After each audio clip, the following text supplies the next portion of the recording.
Bienvenidos a este nuevo video. Hoy vamos a ver las peores muertes jamás registradas. Vamos a sumergirnos de inmediato. Era el 4 de julio de 2017, cuando una dedicación al servicio comunitario se volvió mortal para Jennifer Walsh, de 46 años, en Riverside Park en Portland, Oregón. Una mujer cuya búsqueda implacable de la perfección finalmente le costaría todo. Jennifer Walsh era una voluntaria comunitaria dedicada que ayudó a organizar la celebración anual del 4 de julio en Riverside Park. Su responsabilidad era coordinar la instalación de los vendedores y asegurar que se siguieran todos los protocolos de seguridad durante el evento. Pero el enfoque de Jennifer se había vuelto cada vez más confrontacional y rígido. Había pasado 2 horas regañando a los vendedores de comida sobre la ubicación de sus puestos, insistiendo en que movieran sus casetas a pesar de tener permisos aprobados para sus ubicaciones actuales. Jennifer exigió que se bajara la música en vivo durante la prueba de sonido, amenazando con llamar a la policía por violaciones de ruido, a pesar de que el evento tenía los permisos adecuados. Sus exigencias se intensificaron cuando confrontó a las familias que estaban instalando áreas de picnic, afirmando que estaban violando los protocolos oficiales del evento y exigiendo que se trasladaran a lugares menos deseables. Cuando otros voluntarios sugirieron que estaba siendo demasiado rígida, Jennifer declaró que era la única que se tomaba en serio la seguridad del evento y amenazó con reportar violaciones a la ciudad. El parque estaba organizando su mayor celebración del Día de la Independencia en años, con múltiples vendedores de comida, música en vivo y fuegos artificiales planeados. Jennifer estaba revisando la instalación de una estructura de escenario temporal que había sido erigida por una empresa local de alquiler. Los fuertes vientos más temprano en el día habían causado cierta preocupación sobre la estabilidad de las estructuras temporales en todo el parque. Las condiciones climáticas hicieron que Jennifer estuviera aún más atenta a posibles problemas de seguridad mientras realizaba sus inspecciones. A las 4:30 de la tarde, Jennifer estaba inspeccionando el área del escenario cuando notó algunos cables de sujeción sueltos que inmediatamente le preocuparon. Decidida a obtener una mejor vista del sistema de aparejos, subió a la plataforma del escenario para examinar más de cerca los puntos de montaje superiores. Mientras estudiaba las conexiones, una ráfaga de viento repentina golpeó la estructura temporal con una fuerza inesperada. Una de las cerchas de iluminación superiores, que pesaba 150 libras, se desplazó bajo la presión del viento y se soltó de su sistema de montaje. La pesada cercha cayó aproximadamente 15 pies por el aire. Jennifer intentó moverse para apartarse, pero no había suficiente tiempo ni espacio para escapar del equipo que caía. La enorme estructura golpeó a Jennifer con una fuerza devastadora, causándole graves lesiones en el pecho y la cabeza que la dejaron atrapada bajo el metal retorcido y el equipo de iluminación. La mujer, que había pasado su día asegurándose de que todos los demás siguieran los protocolos de seguridad, se había convertido en la víctima de una falla estructural. Otros voluntarios y socorristas trabajaron frenéticamente para liberar a Jennifer de debajo del pesado equipo. En 8 minutos, lograron levantar la estructura y sacarla de los escombros. Jennifer fue trasladada de inmediato en helicóptero al centro de traumatología, donde los cirujanos lucharon por salvar su vida. A pesar de sus esfuerzos, murió a causa de sus heridas durante la cirugía de emergencia. La celebración del Día de la Independencia fue cancelada inmediatamente después del accidente. Todas las estructuras temporales fueron inspeccionadas de inmediato mientras los funcionarios trabajaban para determinar si otros equipos representaban riesgos similares. La tragedia provocó cambios integrales en la forma en que Portland manejaba los eventos comunitarios. Se implementaron nuevas regulaciones de seguridad que requerían que ingenieros certificados aprobaran todas las instalaciones de escenarios temporales antes de que cualquier evento pudiera proceder. Los días de depender únicamente de la supervisión voluntaria para la seguridad estructural compleja habían terminado. La comunidad estableció un premio anual de seguridad en nombre de Jennifer por su destacado servicio voluntario, asegurando que su dedicación sería recordada mientras se enfatizaba la importancia de los estándares de seguridad profesional. La muerte de Jennifer Walsh sirve como un recordatorio aleccionador de que las buenas intenciones y la dedicación deben equilibrarse con la experiencia adecuada y que, a veces, el mismo compromiso que nos impulsa a servir a nuestras comunidades puede ponernos en peligro inesperado. Era el 8 de septiembre de 2018 cuando la obsesión de Danica Wells con la furia en la carretera hizo que su SUV volcara en el aire a 75 millas por hora en la Interestatal 75 en Atlanta, Georgia. Danica, una oficial de cumplimiento corporativo de 41 años de edad que mide 1,68 m, había convertido su autoridad de aplicación en una cruzada personal contra cualquiera que desafiara sus reglas. Su SUV negro estaba equipado con cámaras de tablero, bocinas personalizadas y calcomanías de oficial de cumplimiento que justificaban su comportamiento de vigilante en la carretera. Danica se especializaba en controlar a otros conductores como subordinados, habiendo recibido 3 citaciones por conducción agresiva mientras filmaba a los automovilistas por infracciones. Su LinkedIn mostró publicaciones sobre responsabilizar a las personas y enseñar respeto a individuos insubordinados. Esa mañana de viernes había sido productiva para el complejo de poder de Danica. Había despedido a 2 empleados, publicado diatribas sobre enseñar respeto a los trabajadores y estaba tomando estimulantes recetados sin supervisión médica, amplificando su personalidad agresiva. La intimidación característica de Danica en la carretera consistía en acercarse a los vehículos para gritar a los conductores mientras mantenía altas velocidades, usando su autoridad corporativa para justificar confrontaciones peligrosas. Ella creía que su posición de cumplimiento le daba jurisdicción sobre cada conductor. Cuando un Honda compacto se metió delante de su SUV durante la hora pico, Danica comenzó su diatriba en la carretera. Empezó a seguir de cerca agresivamente mientras tocaba la bocina y parpadeaba las luces altas, filmando la supuesta infracción para contenido en redes sociales. Incapaz de contener su obsesión por la autoridad, Danica se acercó al Honda a 120 km por hora y comenzó a gritar desde su ventana sobre los procedimientos adecuados para incorporarse. Se desvió peligrosamente cerca mientras gesticulaba de manera salvaje, tratando de sacarlos de la carretera. La necesidad de Danica de mantener su actitud confrontacional al filmar le creó una visión de túnel. Se obsesionó con castigar al otro conductor, concentrándose completamente en su abuso de poder en lugar de en la seguridad de la carretera. El tráfico más adelante se había detenido por trabajos de construcción, con conos naranjas y barreras de concreto claramente visibles, pero Danica estaba demasiado obsesionada con su actuación de imponer la ley para notar la peligrosa situación que se estaba desarrollando. Manteniendo 75 millas por hora mientras gritaba sobre enseñar lecciones de manejo, la SUV de Danica chocó contra la barrera de concreto de construcción con una fuerza devastadora. El impacto lanzó su vehículo de 4.000 libras al aire, haciendo que diera 3 vueltas antes de estrellarse boca abajo. El cuerpo de Danica fue lanzado alrededor del interior durante la violenta secuencia de volteretas. Su columna vertebral se rompió en varios puntos mientras su cráneo se fracturaba contra el techo. Los órganos internos se rompieron por las fuerzas de desaceleración mientras el metal retorcido aplastaba su cuerpo de 63 kilogramos. Los equipos de emergencia encontraron la SUV de Danica destruida y su cuerpo sin vida en los restos. Su cámara del tablero capturó cada momento de su último incidente de furia en la carretera, mostrando su comportamiento agresivo que provocó directamente el accidente fatal. El conductor al que había estado acosando proporcionó un testimonio que describe la agresión creciente de Danica. A pesar de estar traumatizado por presenciar su muerte, requieren orientación para la culpa del sobreviviente. Las imágenes de la dashcam de Danica se volvieron virales cuando las autoridades las publicaron, mostrando sus gritos de amenazas mientras ignoraba la seguridad vial. Las reacciones en línea fueron poco comprensivas, con comentarios como «Compliance Karen no pudo cumplir con las leyes de tránsito», inundando las redes sociales.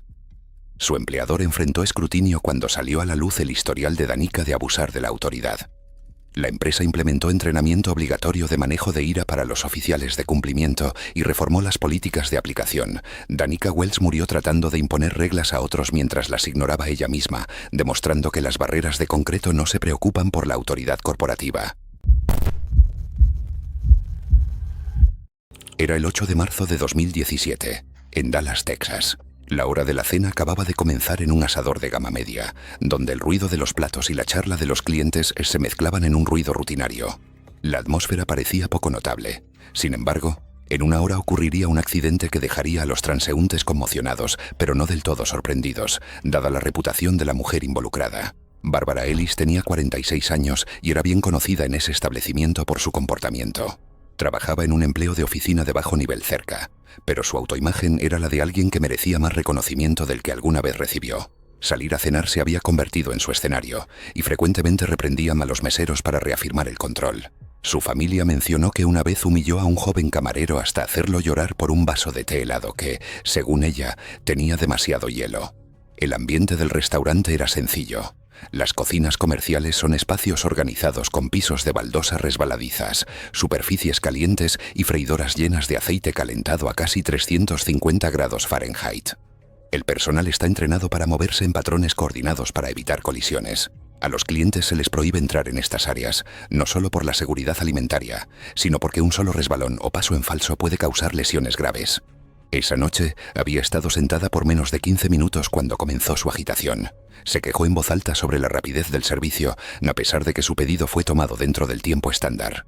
Cuando su recarga de bebida no llegó instantáneamente, empujó su silla hacia atrás con un fuerte chirrido y comenzó a gritarle al camarero más cercano. El personal intentó calmarla, asegurándole que la comida se estaba preparando, pero ella continuó gritando, agitando los brazos. Varios comensales se giraron en sus asientos para mirar.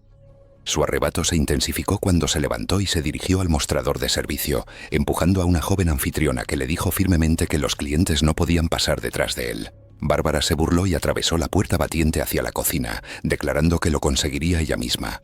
Los empleados gritaron para que se detuviera, pero ella avanzó más. La cocina acababa de ser trapeada en un área para limpiar agua derramada cerca de la estación de freír. El personal sabía que estaba resbaladizo, pero Bárbara avanzó sin precaución. En segundos ocurrió lo previsible. Su talón resbaló en la zona mojada y su cuerpo se echó hacia atrás antes de lanzarse hacia adelante. Golpeó su sien contra el borde afilado de un mostrador de acero inoxidable con un crujido audible que varios testigos describieron más tarde. Se desplomó de lado, su parte superior del cuerpo golpeando la estación de freidoras. Una ráfaga de aceite sobrecalentado salpicó, quemando su cara, cuello y hombros. Las quemaduras fueron inmediatas y severas. El personal de cocina reaccionó al instante, alejándola y apagando el equipo, pero ella ya no respondía. Los clientes en el comedor vieron el alboroto y el humo del aceite salpicado elevándose. Se llamó a los servicios de emergencia que llegaron en cuestión de minutos. Los paramédicos intentaron la reanimación, pero estaba gravemente herida tanto por el trauma craneal como por las quemaduras extensas. Fue trasladada a un hospital cercano, donde los médicos trabajaron brevemente antes de declararla muerta. La magnitud de sus heridas no dejó ninguna posibilidad realista de supervivencia. El resultado fue caótico. El asador cerró por la noche y los empleados fueron entrevistados por los investigadores antes de ser enviados a casa en estado de shock. Más tarde, la gerencia instaló señalización adicional y barreras en la entrada de la cocina, citando preocupaciones de seguridad. Las noticias locales cubrieron brevemente el incidente, enmarcándolo como un peligro laboral en lugar de centrarse en Bárbara. Entre el personal, la historia circuló silenciosamente durante meses, un recordatorio inquietante de que un solo acto de arrogancia había terminado en una escena que no olvidarían.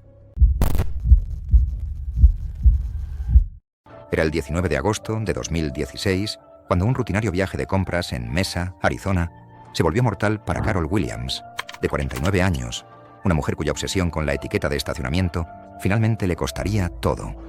Carol Williams no era simplemente una compradora ordinaria en la plaza del supermercado en Mesa. Se había ganado la reputación de ser la agente no oficial del estacionamiento, alguien que se encargaba de vigilar el comportamiento de los demás clientes.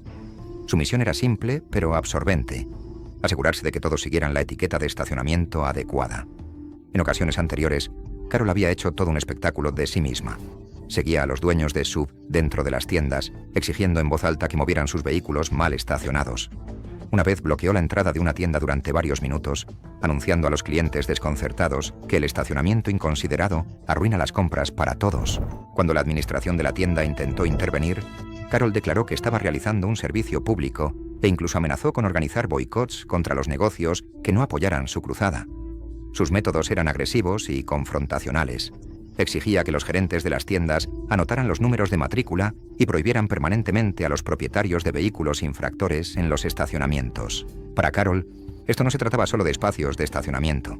Se trataba de justicia, orden y de hacer lo que ella creía correcto para la comunidad. Esa sofocante tarde de agosto, Carol acababa de terminar sus compras semanales. Mientras cargaba las bolsas en su coche, algo llamó su atención que hizo hervir su sangre. Un vehículo descaradamente estacionado, ocupando 2 espacios en el concurrido estacionamiento de fin de semana. El área de estacionamiento estaba llena de compradores, y Carol decidió que esta transgresión no podía quedar sin respuesta. Exactamente a las 2:45 de la tarde, Carol se acercó al vehículo infractor con su habitual determinación. Tenía una nota lista, preparada para dar otra lección de cortesía al aparcar. Lo que no notó fue al empleado adolescente trabajando cerca, recogiendo carritos de compras con un empujador motorizado. El equipo de recolección de carritos había sido recientemente revisado, pero los frenos no respondían tan bien como normalmente lo harían. El joven empleado estaba manejando una larga fila de carritos, concentrado en su tarea y sin darse cuenta de que Carol se había colocado entre los vehículos estacionados. Centrada completamente en escribir su severa nota sobre la etiqueta de estacionamiento, Carol retrocedió sin mirar. Se movió directamente hacia el camino del tren de carritos que se acercaba justo cuando el empleado se dio cuenta del peligro e intentó detenerse. La potencia de frenado reducida del empujador de carritos significaba que el impulso no podía detenerse a tiempo. El carrito principal golpeó a Carol con suficiente fuerza para derribarla sobre el asfalto implacable. Su cabeza golpeó el pavimento con un impacto nauseabundo y el peso de varios carritos pasó sobre sus piernas, causando fracturas inmediatas. El estacionamiento quedó en silencio, excepto por el sonido de los comestibles esparcidos y los gritos horrorizados de los empleados pidiendo ayuda. Carol yacía inconsciente. Su cruzada por la justicia en el estacionamiento la había llevado a este trágico momento.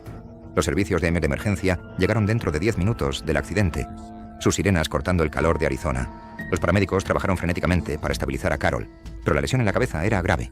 Fue llevada de urgencia al hospital donde los equipos médicos lucharon por salvar su vida. 3 horas después, Carol Williams fue declarada muerta por su lesión en la cabeza. La mujer que había dedicado tanta energía a corregir el comportamiento de los demás se convirtió en víctima de un trágico accidente que podría haberse evitado. La tienda de comestibles respondió implementando cambios integrales de seguridad. Se establecieron nuevos programas de capacitación para todos los empleados encargados de recoger los carritos, y el programa de mantenimiento de los empujadores de carritos fue completamente renovado. Se instalaron espejos de seguridad adicionales en todo el estacionamiento para mejorar la visibilidad y prevenir accidentes similares. Quizás lo más significativo, la tienda creó un programa de cortesía al cliente diseñado para abordar problemas de estacionamiento mediante la intervención de la gerencia, en lugar de permitir que las confrontaciones entre clientes escalen. La muerte de Carol Williams sirve como un recordatorio aleccionador de que a veces nuestro deseo de hacer cumplir las reglas y corregir a los demás puede ponernos en peligro, y que la tragedia puede ocurrir en los momentos más ordinarios de nuestra vida diaria. Fue el 11 de noviembre de 2015 cuando la arrogancia elitista de Erin Lockhart provocaría una estampida mortal en un Whole Foods de Seattle que la aplastaría bajo las mismas personas que despreciaba. Erin, un agente de bienes raíces de lujo de 44 años que mide 5 pies y 7 pulgadas de altura con cabello rubio platino, había construido su carrera en torno a la exclusividad y despreciar a cualquiera que considerara indigno. Ella conducía un Mercedes blanco y llevaba tarjetas de presentación que enumeraban sus ventas de $1 millón para establecer superioridad sobre la gente común. Erin se especializaba en vigilar quién pertenecía a espacios exclusivos, habiendo anteriormente hecho que familias fueran expulsadas de restaurantes y exigiendo que las tiendas crearan filas para clientes premium.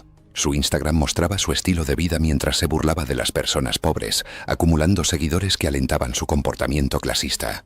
Esa mañana de Black Friday había sido productiva para el complejo de superioridad de Erin. Ella había publicado historias ridiculizando a las familias Target, exigido que despidieran a un barista de Starbucks y transmitido en vivo dándose una charla a una mujer embarazada sobre la etiqueta de compras. Después del brunch con champán, Erin llegó a Whole Foods animada por el alcohol y el incentivo de las redes sociales. Había presumido de educar a los campesinos sobre su lugar, llevando su teléfono para documentar enfrentamientos para sus seguidores devotos. La táctica característica de Erin consistía en bloquear físicamente a los clientes que consideraba indignos de acceder a productos premium mientras filmaba los encuentros. Usaba su altura, ropa de diseñador y tono condescendiente para hacer que las familias se sintieran no bienvenidas en su territorio. Cuando la familia Rodríguez se acercó al último pavo orgánico, Erin se abalanzó como un depredador. Ella comenzó su arenga sobre ser una cliente premium mientras filmaba a la familia, especialmente dirigiéndose a la abuela anciana que se movía lentamente y hablaba poco inglés. Incapaz de aceptar que la gente común merecía los mismos productos, Erin agarró físicamente el pavo mientras gritaba sobre los estándares orgánicos. Cuando la señora Rodríguez mantuvo su agarre, la rabia justificada de Erin alcanzó niveles peligrosos. En su furia por arrebatar el pavo mientras filmaba, Erin hizo movimientos agresivos hacia atrás cerca de la exhibición de aceite de oliva. Sus tacones de diseñador y su equilibrio afectado por el alcohol la hicieron cada vez más errática mientras se negaba a soltar tanto el pavo como el teléfono. La violenta lucha de Erin hizo que cayera hacia atrás sobre botellas apiladas de aceite de oliva, creando un devastador efecto dominó. El vidrio explotó cuando múltiples estanterías colapsaron, el sonido resonando como disparos. Compradores en pánico, pensando que estaban siendo atacados, corrieron hacia las salidas en una estampida humana. Erin quedó atrapada debajo de estanterías caídas y vidrios rotos mientras los clientes aterrorizados la pisaban durante su desesperada huida. La gente, que pesaba 140 libras, sufrió laceraciones graves en la arteria carótida por el vidrio roto mientras sufría un trauma masivo en el cráneo por la caída de latas. Aproximadamente 15 clientes la pisaron, aplastando su caja torácica y perforando sus pulmones. Los últimos momentos de Erin fueron pasados agarrando el pavo orgánico por el que murió luchando, su sangre mezclándose con aceite de oliva en el suelo. Su teléfono seguía grabando el caos que había creado, capturando su propia muerte. Los paramédicos encontraron a Erin en paro cardíaco con una gran pérdida de sangre. 20 minutos de reanimación fallaron ya que había perdido demasiada sangre por su arteria seccionada. Las imágenes de seguridad que muestran el comportamiento arrogante de Erin causando la estampida se volvieron virales. Las reacciones en línea fueron brutales, con comentarios inundando las redes sociales burlándose de su muerte por las compras. 3 clientes requirieron hospitalización por lesiones durante la estampida. La familia Rodríguez recibió amenazas de muerte de los seguidores de Erin hasta que las cuentas fueron desactivadas, requiriendo protección policial. Whole Foods implementó medidas de control de multitudes y reforzó las estanterías. La empresa de Erin descubrió su historial de discriminación contra clientes, lo que llevó a investigaciones y a que su nombre fuera eliminado de las propiedades. La muerte de Erin Lockhart se convirtió en una advertencia sobre cómo el privilegio clasista puede tener consecuencias mortales. Era el 22 de agosto de 2015, cerca de Sacramento, California. Un grupo de oficinistas se reunió en un sitio de puenting construido sobre el río American, el aire seco y quieto del final del verano. Se suponía que iba a ser un retiro de formación de equipos, el tipo de evento que las empresas utilizan para romper barreras entre los empleados. En cambio, se convirtió en el escenario de una muerte violenta que podría haberse evitado. Cynthia Walker tenía 45 años y trabajaba en la administración de nivel medio en una empresa de servicios financieros. Los colegas la describieron como franca y controladora, rápida para humillar a otros en las reuniones. A menudo se burlaba de los compañeros de trabajo por dudar o cuestionarse a sí mismos, equiparando la precaución con la debilidad. Fuera del trabajo, llevaba esa misma actitud a la vida diaria, frecuentemente regañando a los empleados de tiendas y al personal de servicio. Parecía prosperar siendo la presencia más ruidosa en la sala y buscaba cada oportunidad para afirmar su dominio. El salto en bungee había sido elegido para el retiro porque era emocionante pero seguro cuando se seguían los procedimientos. Los operadores usaron arneses de alta resistencia, verificaron 2 veces las hebillas y conectaron el cable de cada participante a una estructura de acero reforzado asegurada sobre la plataforma del puente. El salto en sí era de unos 160 pies, con la cuerda diseñada para estirarse de manera segura evitando el contacto con las rocas y el río abajo. El personal enfatizó que cada paso de la preparación era importante. Un saltador que ignorara las instrucciones o interrumpiera el proceso podría ponerse en peligro inmediato. Cuando fue el turno de Cynthia, los riesgos aumentaron, no por la actividad en sí, sino por su comportamiento. Jam había ridiculizado a un compañero por su vacilación, llamándolo cobarde frente al grupo. Su risa burlona se escuchó en toda la plataforma, incomodando a los demás. Cuando el miembro del personal comenzó a explicar la charla de seguridad, ella lo desestimó, insistiendo en que no necesitaba que le dieran lecciones. Intentó guiarla en la revisión final del arnés, pero ella ignoró sus instrucciones. Varios testigos recordaron más tarde la creciente tensión. El operador intentó ajustar una hebilla secundaria, pero Cynthia se alejó de él. Se posicionó en el borde de la plataforma, ignorando el hecho de que su cuerda aún no había sido completamente enderezada y asegurada. El personal gritó que esperara, pero ella sonrió con desdén y saltó antes de que se diera la señal de todo claro. El accidente se desarrolló en segundos. Porque saltó antes de que la cuerda estuviera completamente recta, se tensó con un giro, ajustándose bruscamente en un ángulo. El tirón desigual la lanzó violentamente hacia un lado, golpeando su cuerpo contra uno de los soportes de concreto del puente. Los operadores se apresuraron a alcanzarla, descendiendo rápidamente, pero sus heridas eran catastróficas. Había sufrido un trauma contundente masivo por la colisión con el puente y múltiples fracturas por la caída en las rocas. Para cuando la alcanzaron, no mostraba signos de vida. Los trabajadores llamaron a los servicios de emergencia, que llegaron en 15 minutos, pero fue declarada muerta en el lugar. Su funeral fue poco concurrido, realizado en una pequeña capilla en su ciudad natal. Los familiares hablaron en tonos apagados, evitando el tema de cómo ocurrió el accidente. Algunos la recordaban como una persona de fuerte voluntad, mientras que otros admitían en privado que su temperamento a menudo alejaba a la gente. Un primo señaló la ausencia de muchos compañeros de trabajo, diciendo que se sentía como si la tragedia hubiera cerrado un capítulo que nadie deseaba revivir. En lugar de una expresión colectiva de dolor, el servicio tuvo un aire de silencio incómodo.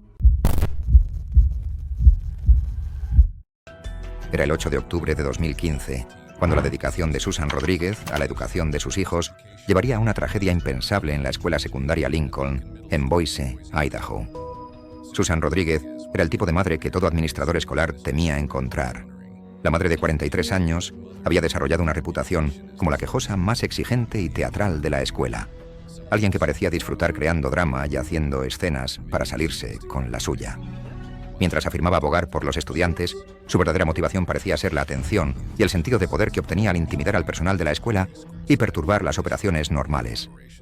Esa tarde, Susan había llegado 90 minutos completos antes de la reunión programada de la junta escolar. Fiel a su estilo, inmediatamente comenzó su rutina de búsqueda de atención, acorralando al director y exigiendo cambios inmediatos en el menú del almuerzo, mientras amenazaba con exponer a los medios preocupaciones sobre la calidad de la comida. Su voz resonó por los pasillos mientras criticaba las políticas tecnológicas de la escuela frente a otros padres, actuando para su audiencia al declarar que la administración estaba fallando a sus hijos y exigía una revisión completa de la política. Cuando el personal le recordó que la reunión no había comenzado oficialmente, Susan insistió dramáticamente en que sus preocupaciones eran demasiado importantes para esperar. Con su habitual gusto por el teatro, exigió una audiencia inmediata con el superintendente, sacando su teléfono para filmarse haciendo acusaciones contra el personal de la escuela. Estos videos rápidamente llegaron a las redes sociales, donde afirmó que la escuela estaba encubriendo problemas serios, otro movimiento calculado en su campaña continua para posicionarse como la autoproclamada vigilante de la escuela. Lo que Susan no comprendía del todo era el entorno peligroso que la rodeaba esa noche. La escuela secundaria Lincoln estaba en medio de importantes renovaciones, con andamios y equipos de construcción esparcidos por todo el edificio. Los trabajadores de la construcción habían pasado el día instalando nuevas luminarias en el techo sobre el pasillo principal donde Susan ahora se encontraba. A las 6:20 de la tarde, mientras Susan revisaba sus materiales de presentación en el pasillo fuera de la sala de reuniones, escuchó un ominoso sonido de crujido desde arriba. El trabajo de renovación había debilitado una sección del panel del techo, y la combinación del peso del nuevo accesorio de iluminación y la integridad estructural comprometida creó un peligro mortal. La placa del techo, junto con una pesada lámpara, cayó aproximadamente 12 pies desde arriba. Susan no tuvo tiempo de reaccionar cuando los escombros golpearon su cabeza y hombro con una fuerza devastadora. El impacto la dejó inconsciente de inmediato, causando una fractura de cráneo y una grave lesión en el cuello. Otros padres y el personal de la escuela se apresuraron a ayudar, llamando al 911 en cuestión de minutos. Susan fue rápidamente trasladada al hospital, donde los equipos médicos lucharon por salvar su vida. A pesar de sus esfuerzos, ella sucumbió a las complicaciones de su lesión en la cabeza 2 días después. La investigación que siguió reveló una verdad preocupante. No se habían seguido los protocolos de seguridad adecuados durante el trabajo de renovación. El distrito escolar se vio obligado a enfrentar la realidad de que su falta de supervisión había contribuido a una tragedia prevenible. La muerte de Susan provocó cambios inmediatos.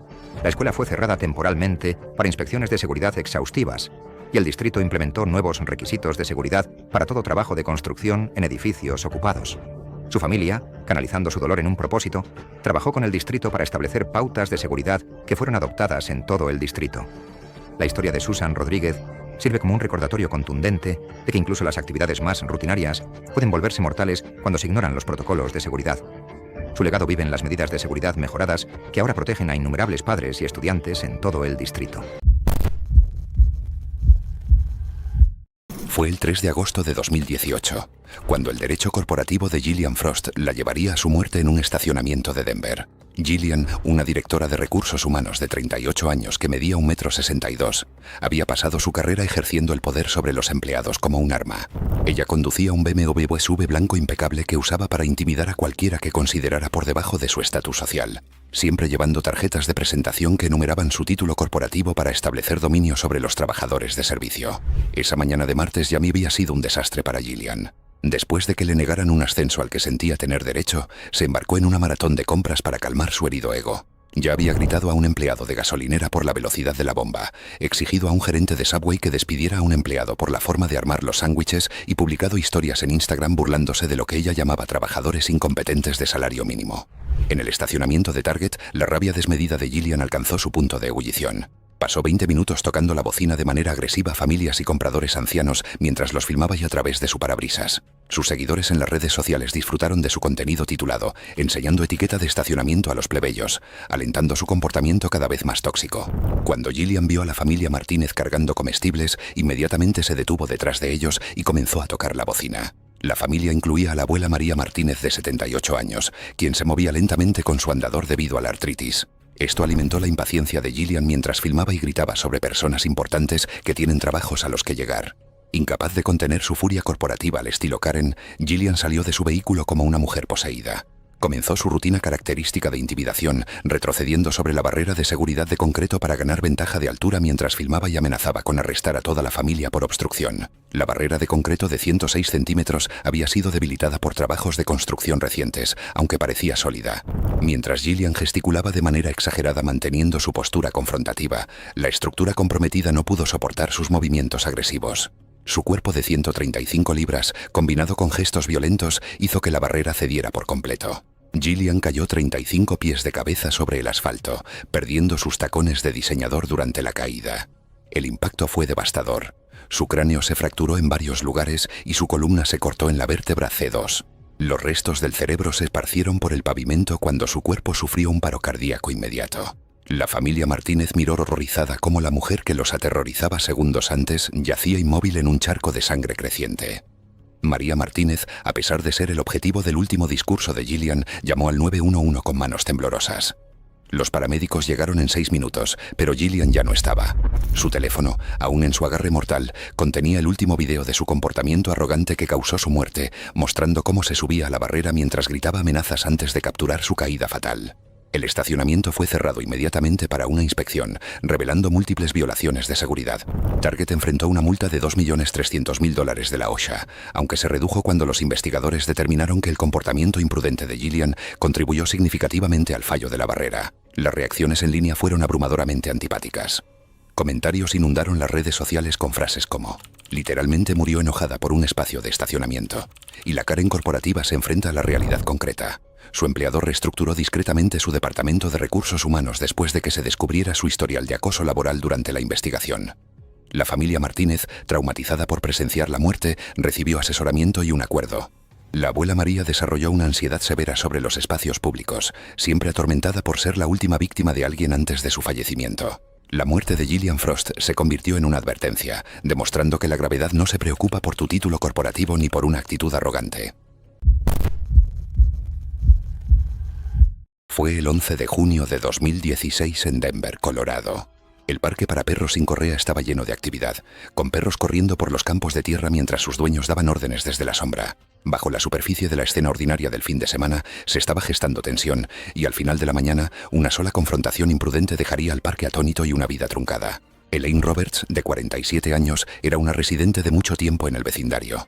Trabajaba a tiempo parcial como contadora y era conocida más por sus constantes quejas que por su reputación profesional. Los vecinos a menudo la evitaban debido a su hábito de confrontar a las personas por asuntos menores, basura dejada afuera, música alta o la forma en que paseaban a sus mascotas. Llevaba ese mismo enfoque confrontacional al parque para perros, donde repetidamente reprendía a los dueños que consideraba descuidados. El parque en sí estaba estructurado para uso mixto, con amplias áreas de tierra abiertas para correr, un estanque para nadar y señales claras que indicaban que los perros estarían sin correa dentro del perímetro. Se esperaba que los dueños supervisaran de cerca a sus mascotas e intervinieran si surgía agresión. Las razas grandes a menudo jugaban junto a las pequeñas sin incidentes, pero los conflictos requerían un manejo calmado y distancia. El entorno era seguro cuando las personas respetaban su dinámica, pero aquellos que ignoraban la imprevisibilidad de los animales introducían un peligro innecesario.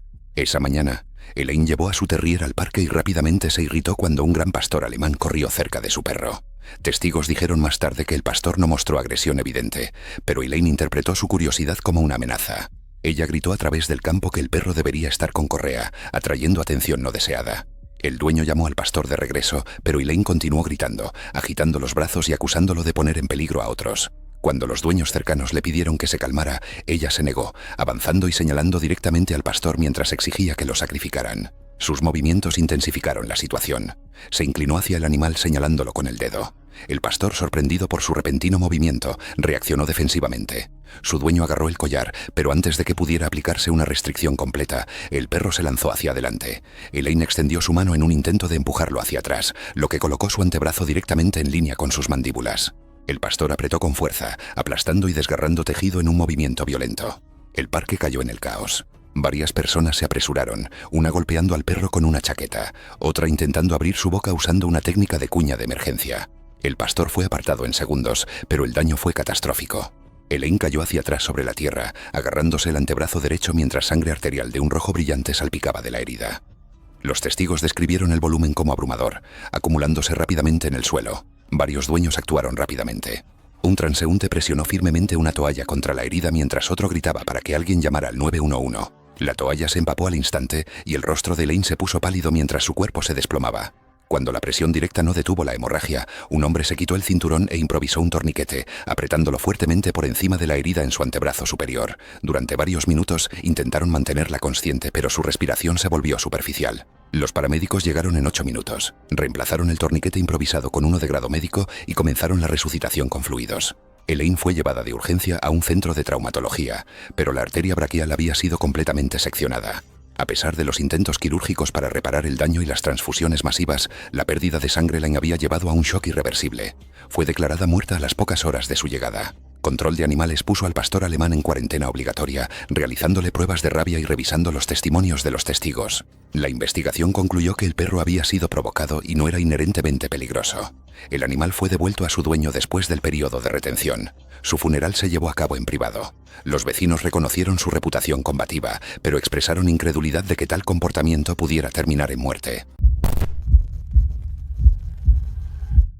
Era el 12 de septiembre de 2014, cuando la dedicación de Margaret Thompson a los estándares del vecindario llevaría a un encuentro trágico en Charlotte, Carolina del Norte.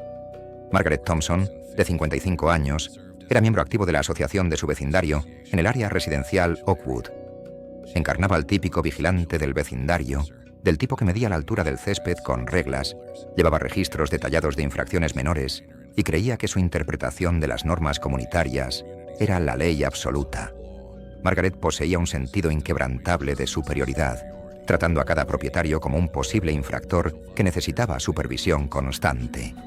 Se enorgullecía enormemente de mantener los estándares de la comunidad y pasaba sus días asegurándose de que cada residente siguiera las pautas establecidas. Esa tarde, Margaret había confrontado a 3 vecinos diferentes sobre varias infracciones que descubrió durante sus rondas. Su primera parada involucró a una familia cuyos hijos habían hecho dibujos con tiza en su propia entrada. La naturaleza controladora de Margaret emergió cuando exigió que eliminaran los dibujos coloridos de inmediato, citando las normas de la comunidad. La familia Johnson se convirtió en su próximo objetivo, cuando Margaret notó que sus cubos de basura seguían siendo visibles desde la calle 30 minutos después de la hora de recogida designada. Mostrando un comportamiento clásico de privilegio, los amenazó con una multa de $200 por esta infracción. La señora, el jardín de rosas de García, llamó la atención de Margaret a continuación. Las rosas habían crecido 5 centímetros sobre la línea de la propiedad y la actitud condescendiente de Margaret se mostró plenamente mientras reprendía en voz alta a la mujer, insistiendo en que el crecimiento excesivo estaba destruyendo el valor de las propiedades del vecindario. Cuando un vecino sugirió que Margaret estaba siendo irrazonable, su complejo de superioridad defensiva se activó al declararse la única persona que realmente se preocupaba por mantener los estándares y amenazó con denunciarlos a las autoridades de la ciudad. A las 7:15 de la tarde, Margaret comenzó su ruta habitual de la noche para revisar las propiedades y asegurar el cumplimiento de las normas del vecindario. Llevaba su teléfono y cuaderno para documentar cualquier problema que observara durante su caminata. El clima estaba despejado, pero ventoso, con ráfagas que alcanzaban hasta 25 millas por hora durante el día. Una compañía de servicios públicos local estaba realizando mantenimiento rutinario de líneas eléctricas en el área, con equipos trabajando en líneas elevadas a pesar de las desafiantes condiciones de viento. Margaret se detuvo debajo de un poste de servicios públicos para fotografiar lo que creía que era un jardín mal mantenido. A 9 metros sobre ella, un trabajador de servicios públicos estaba asegurando una línea eléctrica que había sido aflojada por el viento persistente. Una ráfaga repentina de viento hizo que el trabajador perdiera el control de una abrazadera de cable de metal pesado que pesaba 3,5 kilos. La abrazadera cayó del poste justo cuando Margaret miró hacia arriba después de escuchar el grito de advertencia del trabajador. La abrazadera de metal golpeó a Margaret directamente en la cabeza, causando un trauma craneal severo. Inmediatamente se desplomó y perdió el conocimiento a los pocos segundos del impacto.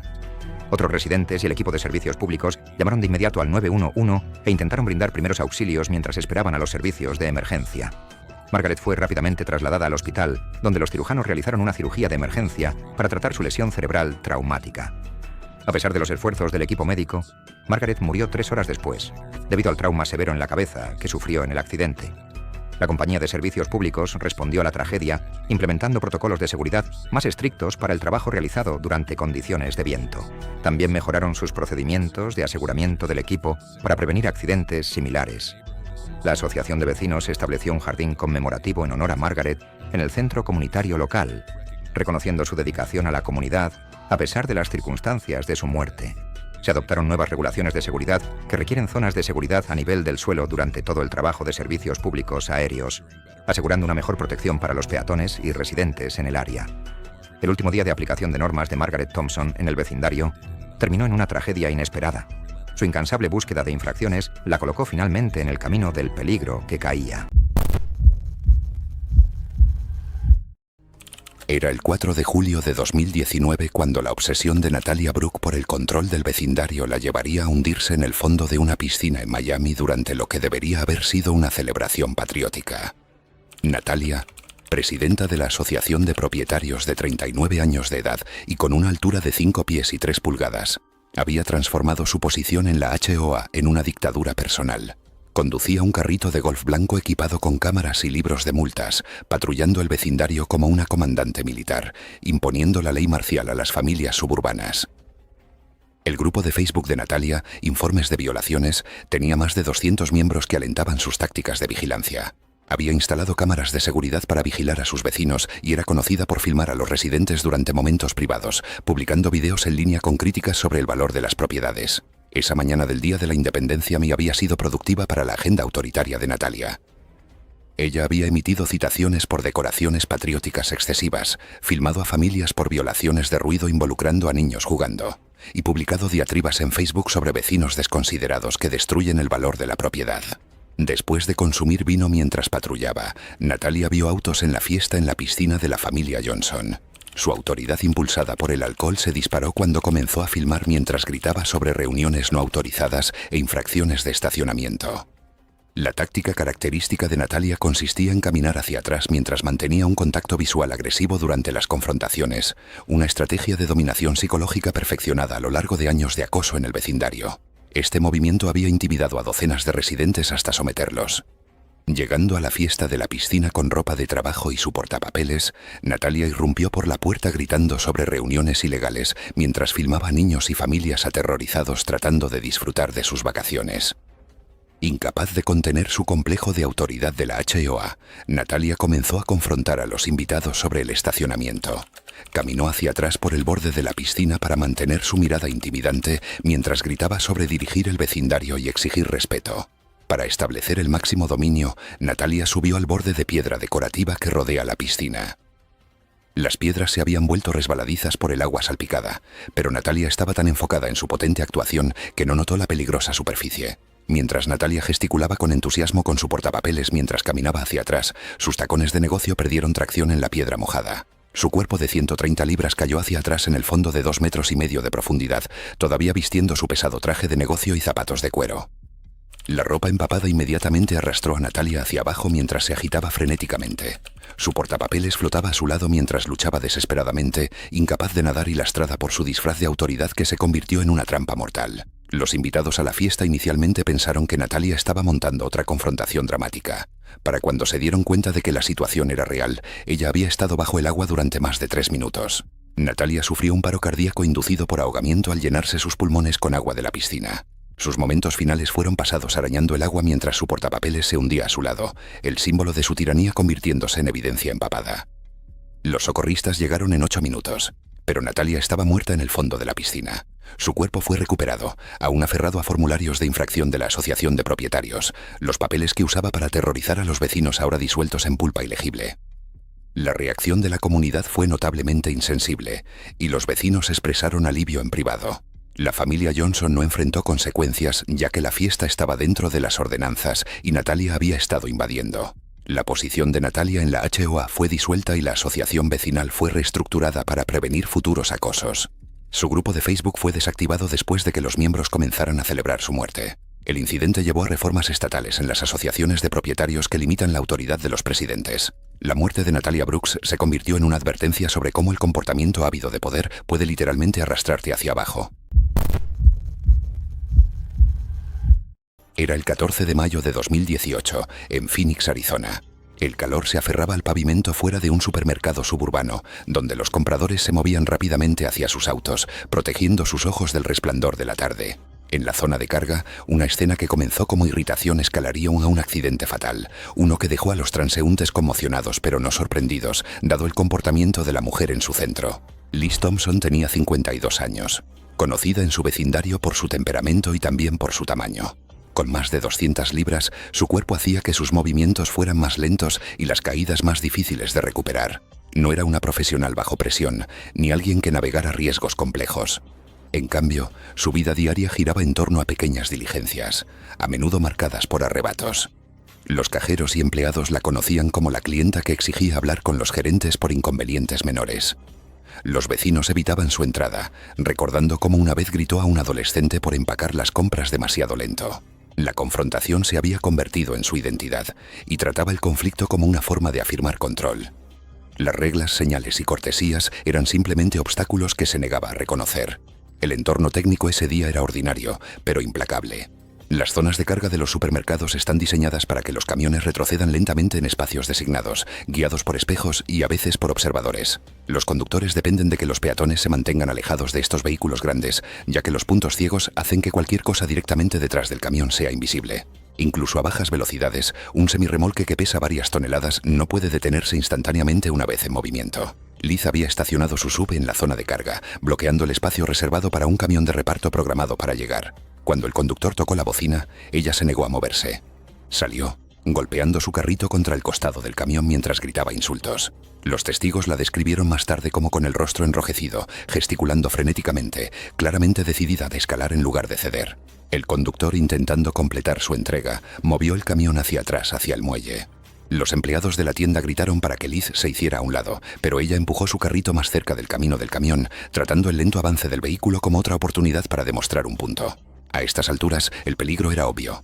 Los transeúntes agitaban las manos y gritaban, pero Liz los ignoró. Empujó su carrito hacia adelante, luego giró abruptamente y se tropezó con el bordillo. El tropiezo fue pequeño pero decisivo. Su tamaño hizo imposible recuperar el equilibrio una vez que su peso se desplazó. Cayó pesadamente sobre el asfalto, directamente detrás de las ruedas en reversa del camión. Sus compras se esparcieron por la acera mientras su cuerpo se deslizaba en el punto ciego. Las ruedas traseras del camión pasaron sobre ella antes de que el conductor se diera cuenta de que algo había sucedido. Gritos estallaron de los compradores y varios corrieron hacia adelante agitando los brazos. El conductor frenó de golpe, saltando para ver qué había ocurrido. La escena era inmediata y espantosa, sin posibilidad de supervivencia. Los servicios de emergencia llegaron en cuestión de minutos, pero los paramédicos solo pudieron confirmar lo que ya era evidente. Liz había muerto instantáneamente por lesiones aplastantes. Las imágenes de vigilancia revisadas más tarde mostraron la secuencia sin ambigüedad.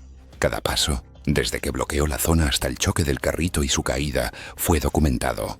Los testigos dijeron a los investigadores que se habían gritado advertencias repetidamente, pero ella había decidido ignorarlas. El conductor, moviéndose con cautela y dentro de las regulaciones, no tenía forma de saber que ella había caído al suelo detrás de él. El departamento de policía de Phoenix exoneró al conductor del camión de toda culpa.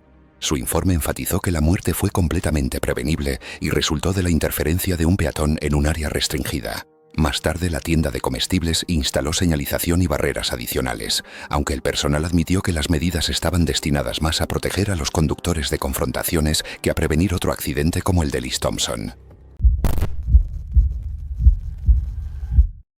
Era el 3 de junio de 2013, cuando la incansable búsqueda de la verdad sobre la seguridad alimentaria de Patricia Chen la llevaría a un final horrible en el mercado de agricultores del centro de Eugene, Oregón.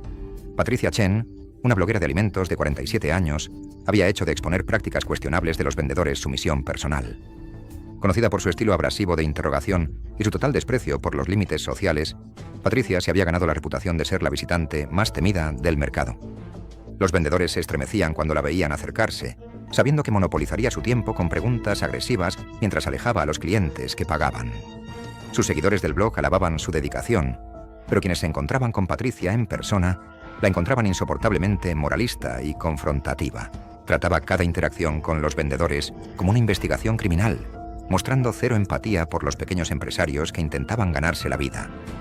Esa mañana de sábado, llegó con su computadora portátil, lista para documentar lo que sospechaba eran certificaciones orgánicas fraudulentas en el bullicioso mercado.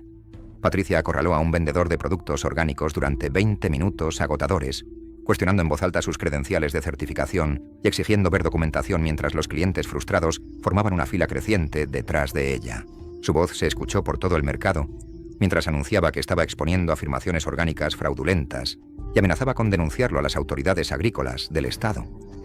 Cuando el vendedor le pidió amablemente que bajara la voz, Patricia declaró que tenía todo el derecho de proteger a los consumidores de sus mentiras y comenzó a filmarlo sin permiso. Ella bloqueó a otros clientes para que no se acercaran al puesto, completamente ajena a su creciente frustración mientras continuaba su interrogatorio. La administración del mercado se le acercó varias veces, pidiéndole que se moviera, pero Patricia los desestimó con la misma actitud arrogante que le había hecho tantos enemigos. Su visión de túnel y su necesidad obsesiva de tener razón la cegaron a todo lo demás que sucedía a su alrededor. A las 10:30 de la mañana, Patricia se movió detrás del camión de reparto para fotografiar cajas de productos, su atención completamente centrada en la pantalla de su cámara. El mismo enfoque obsesivo que la hacía tan insoportable ahora la ponía en peligro mortal. El conductor, incapaz de verla en su punto ciego a pesar de tener espejos, comenzó a retroceder. La alarma de retroceso del camión había fallado, pero incluso si hubiera funcionado, La historia de Patricia mostraba que rara vez prestaba atención a algo que no sirviera a su agenda investigativa. Ella permaneció absorta en su documentación, sin darse cuenta del camión que se movía hacia ella hasta que fue demasiado tarde. El parachoques trasero del camión golpeó a Patricia con una fuerza devastadora, derribándola al suelo y causándole múltiples fracturas. La rueda trasera pasó sobre su torso inferior antes de que el conductor se diera cuenta de lo que había sucedido y se detuviera. Patricia sufrió una hemorragia interna severa y entró en estado de shock, pero permaneció consciente, incapaz de moverse de donde yacía. Los paramédicos llegaron en 6 minutos después del accidente y le brindaron atención médica inmediata, pero sus heridas eran demasiado graves. A pesar de su rápida respuesta, Patricia murió por hemorragia interna mientras era trasladada al hospital. Su última investigación terminó en tragedia. El mercado de agricultores implementó de inmediato nuevos protocolos de seguridad, incluyendo rutas designadas para vehículos y observadores obligatorios para todas las entregas. Instalaron cámaras de retroceso y sensores de proximidad en todos los vehículos de entrega para prevenir accidentes similares. El conductor del camión enfrentó cargos de homicidio vehicular, pero finalmente no fue considerado penalmente responsable debido a la falla del equipo que desactivó la alarma de retroceso. La muerte de Patricia Chen se convirtió en un trágico recordatorio de cómo el comportamiento obsesivo y el desprecio por el entorno pueden tener consecuencias mortales. Era el 15 de marzo de 2017 cuando la necesidad implacable de Vanessa Clay de dominar cada interacción finalmente la alcanzaría de la manera más horrenda imaginable. Vanessa, una gerente de ventas farmacéuticas de 42 años de Columbus, Ohio, había construido toda su identidad en torno a intimidar a los trabajadores de servicio y exigir un trato especial donde quiera que iba. Ella medía 5 pies y 6 pulgadas de altura. Con su cabello rubio perfectamente peinado, se comportaba con un aire de superioridad que incomodaba a todos a su alrededor. Su arma preferida era su costosa bufanda Hermès, que usaba como una insignia de honor mientras reprendía a los empleados con salarios mínimos. Esa tarde de martes, Vanessa ya había aterrorizado a 3 establecimientos diferentes. Hizo llorar a un barista adolescente de Starbucks por el arte de la espuma. Logró que un empleado de McDonald's recibiera un reporte por supuestamente brindar un servicio lento y le gritó a un cajero de Target por negarle su cupón caducado. Cada confrontación fue transmitida en vivo a sus 5.000 seguidores en redes sociales que alentaban su comportamiento tóxico. En el centro comercial Westfield, Vanessa llegó a la joyería exigiendo un reembolso de $300 sin recibo. Cuando el empleado explicó educadamente la política de la tienda, Vanessa estalló en su característico discurso, ajustándose dramáticamente su pañuelo de diseño mientras filmaba la interacción. El joven empleado llamó al guardia de seguridad Marcus Williams, un padre de 2 hijos de 28 años que había tratado con clientes difíciles antes, pero nunca con alguien como Vanessa. Mientras Vanessa bajaba por la escalera mecánica, vio a Marcus abajo e inmediatamente comenzó su ataque. Inclinándose sobre la barandilla mientras mantenía su transmisión en vivo, gritó sobre empleados incompetentes y amenazó con despedir a mí a todos. Su necesidad de gesticular dramáticamente mientras filmaba y llevaba varias bolsas de compras creó una tormenta perfecta de comportamiento imprudente. El pañuelo Hermès que Vanessa usaba como símbolo de superioridad comenzó a bailar en el aire mientras agitaba los brazos agresivamente.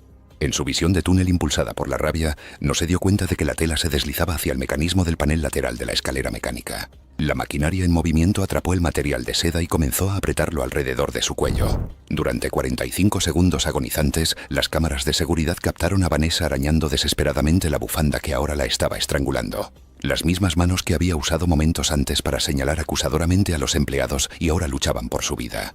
Otros pasajeros gritaron y buscaron frenéticamente el botón de parada de emergencia, pero ya era demasiado tarde.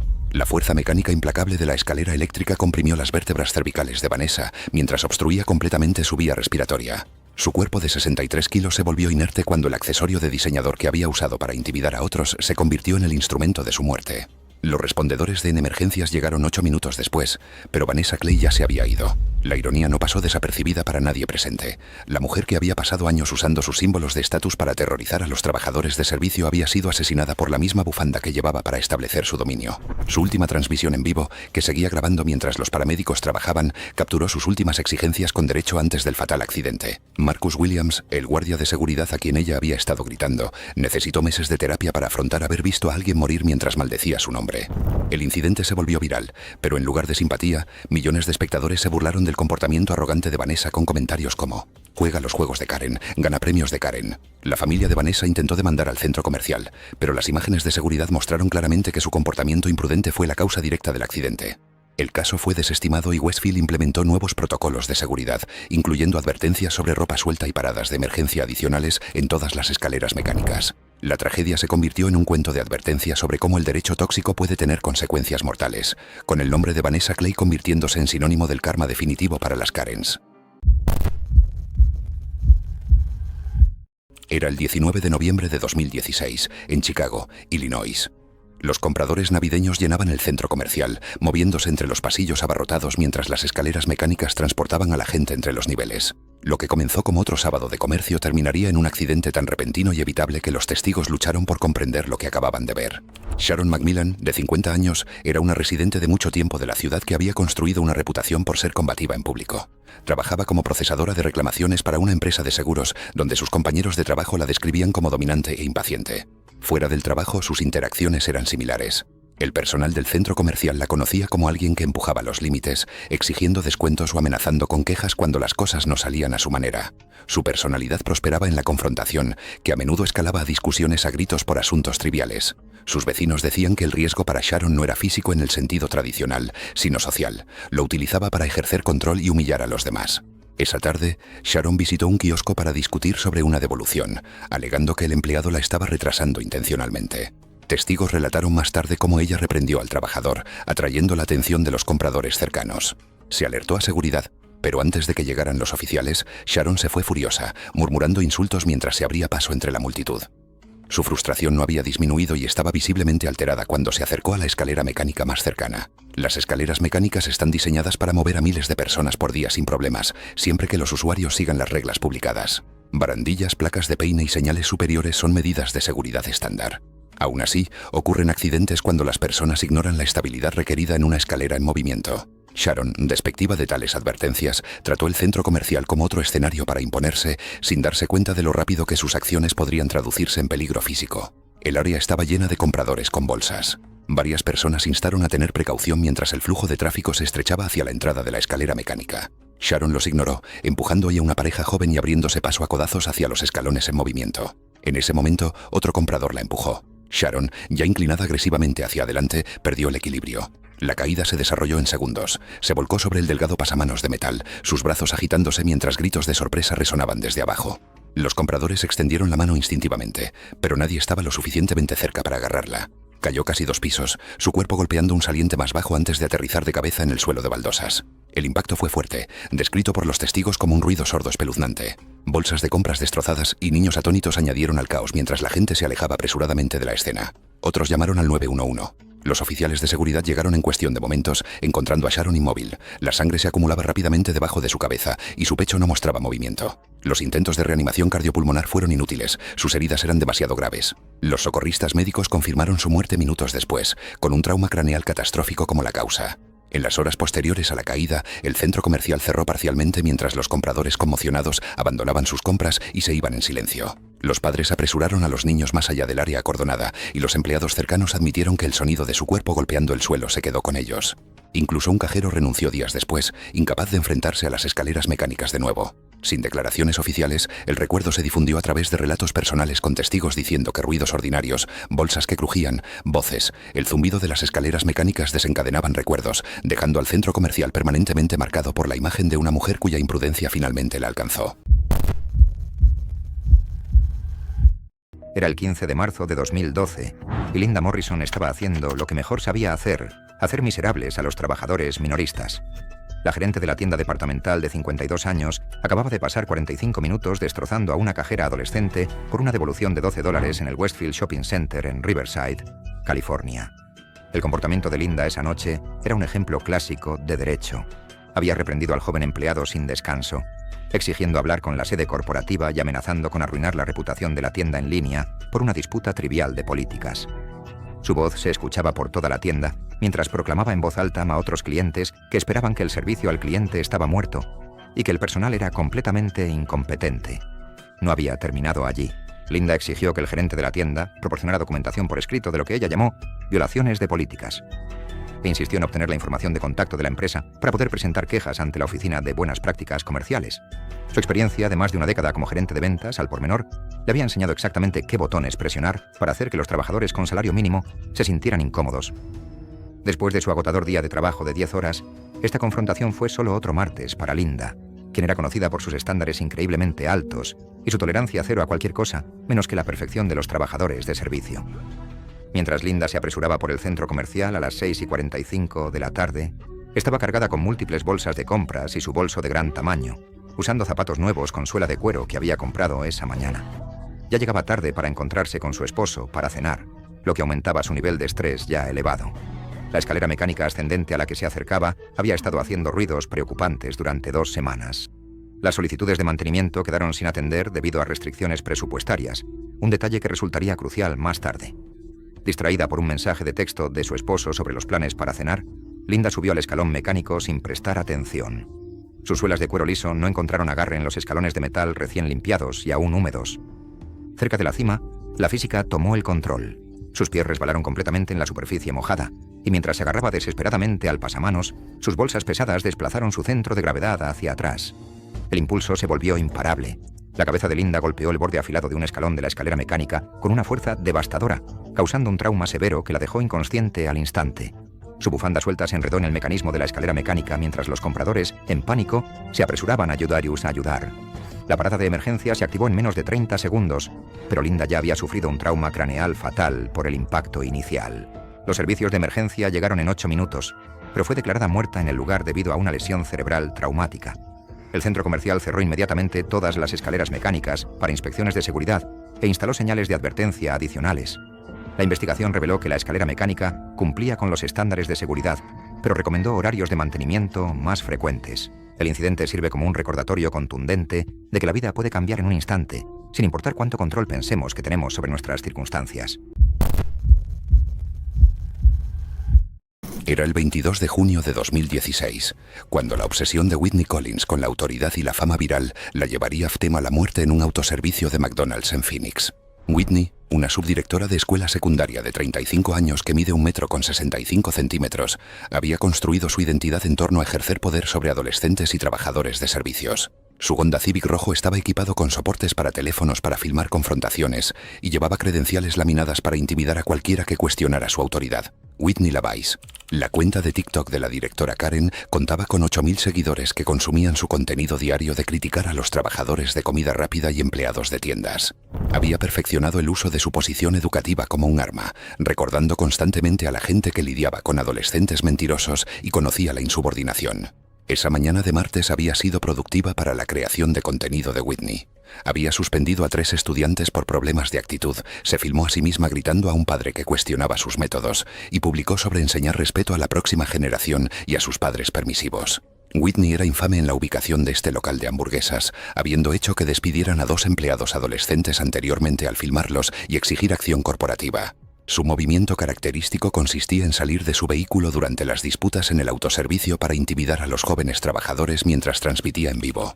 Cuando el empleado de 17 años, Jake Martínez, informó a Whitney que la máquina de helados estaba rota, ella comenzó su diatriba sobre ser administradora escolar que lidiaba con adolescentes mentirosos a diario. Sus seguidores comentaron ánimos mientras comenzaba su rutina de escalada. Incapaz de contener su necesidad de contenido dramático, Whitney salió de su Honda Civic mientras lo dejaba en marcha, transmitiendo en vivo mientras se acercaba al menú. Ella comenzó a golpear la estructura mientras gritaba sobre la incompetencia y amenazaba con cerrar el establecimiento. Para intimidar a Jake y capturar mejores imágenes, Whitney comenzó a sacudir violentamente el poste de soporte del menú electrónico de 200 libras. La estructura había sido aflojada por las tormentas de viento de Arizona, pero Whitney estaba demasiado concentrada en su actuación para notar el peligroso balanceo. El menú no pudo soportar el asalto de Whitney y comenzó a caer hacia ella mientras seguía filmando. En sus últimos momentos, ella le gritaba a Jake cuando la estructura de metal la golpeó con fuerza devastadora en la espalda. Whitney fue aplastada entre el tablero de menú que caía y su Honda Civic que se movía lentamente. Su columna vertebral se rompió instantáneamente mientras su caja torácica se colapsaba bajo el peso. Órganos internos rotos al comprimir 200 libras de metal su cuerpo de 125 libras contra el parachoques. Su teléfono capturó cada segundo horrible mientras era inmovilizada y aplastada. El metraje mostró su última mirada acusatoria a Jake, todavía tratando de culpar al adolescente mientras su vida terminaba. Jake Martínez renunció de inmediato y necesitó terapia por la culpa del sobreviviente, atormentado por los momentos finales de Whitney culpándolo. El distrito escolar investigó la conducta de Whitney, revelando interacciones inapropiadas con estudiantes y padres, documentadas en las redes sociales. La muerte de Whitney Collins se convirtió en el cuento de advertencia definitivo sobre la cultura de las Karen y las consecuencias mortales del comportamiento arrogante, demostrando que la fama viral no vale la pena morir por ella. Era el 2 de julio de 2018 en Miami, Florida.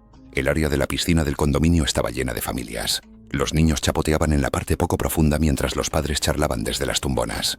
En menos de una hora, esta tarde ordinaria dejaría a la comunidad atónita, los testigos repitiendo en sus mentes cómo un momento imprudente se volvió fatal. Teresa Howard, de 48 años, vivía en el edificio y era conocida entre los residentes por su comportamiento confrontacional. Trabajaba en bienes raíces, una carrera que recompensaba su franqueza pero también alimentaba un hábito de menospreciar a quienes la rodeaban. Los vecinos la describían como de mal genio, a menudo convirtiendo problemas menores en escenas públicas. Su motivación era menos sobre preservar el orden y más sobre imponer control. Trataba el riesgo con despreocupación, asumiendo que las reglas y precauciones se aplicaban a otros y no a ella misma. Esa tarde, Teresa se enfureció con un grupo de niños que reían y chapoteaban cerca de la parte poco profunda.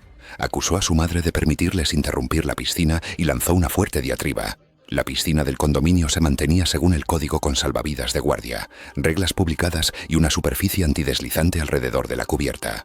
Aún así, el pavimento mojado y los niños corriendo creaban peligros predecibles. Los salvavidas enfatizaban la precaución, recordando a adultos y niños por igual sobre los riesgos de las baldosas resbaladizas y los bordes sin protección. Teresa ignoró tales advertencias. Testigos presenciales informaron más tarde que ella se paró sobre el agua, señalando agresivamente y gritando insultos. Los niños se retiraron asustados mientras otros residentes se alejaban incómodos. Un salvavidas se acercó para calmar la situación, pero la voz de Teresa solo se elevó mientras señalaba a los niños, exigiendo que se fueran. La tensión aumentó hasta que Teresa se dio la vuelta abruptamente para irse furiosa. Sus sandalias resbalaron en la cubierta mojada. El agua cerca de la cual había estado parada se extendía por las baldosas. Los testigos la vieron perder el equilibrio, sus brazos agitándose mientras caía hacia atrás. La parte posterior de su cabeza golpeó el borde de concreto de la piscina con un fuerte crujido que resonó en la plataforma. En el mismo movimiento, su cuerpo rodó sin vida hacia el agua poco profunda. Dos salvavidas se lanzaron inmediatamente, sacando el cuerpo inconsciente de Teresa a la superficie. La sangre de la herida en la cabeza se mezcló con el agua de la piscina, sin dejar dudas sobre la gravedad de la lesión. Se inició la RCP en la cubierta mientras los residentes se reunían conmocionados. A pesar de las compresiones repetidas y las respiraciones de rescate, Teresa nunca recuperó la conciencia. Los socorristas llamados por los salvavidas confirmaron su muerte a los pocos minutos de llegar, citando un traumatismo contundente. En los días que siguieron, las conversaciones en el vestíbulo del condominio y la sala de correo llevaban menos simpatía que franqueza. Los residentes describieron la escena una y otra vez, pero casi siempre con el mismo refrán, que Teresa finalmente había ido demasiado lejos. Y esta vez, su propia terquedad la había alcanzado. Los padres admitieron que sintieron alivio al saber que sus hijos ya no serían blancos de sus gritos. Gracias por ver. ¿Quieres ver más? Haz clic en tu pantalla ahora.